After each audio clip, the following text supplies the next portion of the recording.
Jeremy Corbyn was forced last night to deny Labour had become the new nasty party. He was under fire following more revelations and accusations about anti-Semitism within Labour's ranks. And there were further vile slurs on the conference floor in Brighton yesterday. The City Council's Labour leader even warned the party would not be allowed back unless Mr Corbyn halted the anti-Semitic abuse that has hit this week's gathering. The equality watchdog also intervened, telling Labour to do more to prove it was not a racist party. It called on Mr Corbyn to root out anti-Semitism. Deputy Leader Tom Watson pledged an investigation into how anti-Semites had been allowed to address the conference fringe and question whether the Holocaust had taken place. He described their claims as disgusting. In an attempt to hit back, Mr Corbyn tried to round on interviewers, saying anti-Semitism was completely at odds with Labour's values.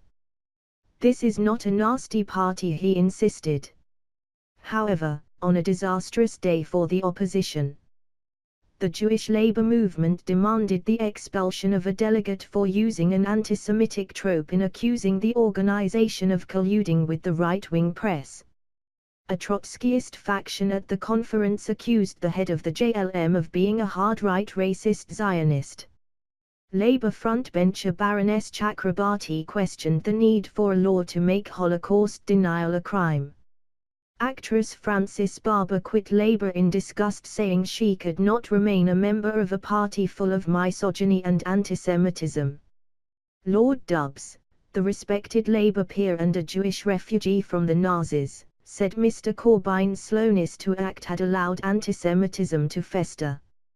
Activists at a Labour event shouted guillotine as MP Emma Dentcote fired a series of smears at Prince Harry, the Duke of Edinburgh and other royals. Former Deputy Leader Harriet Harman urged Mr Corbyn to deal with the intimidation of BBC political editor Laura Kuenssberg by activists.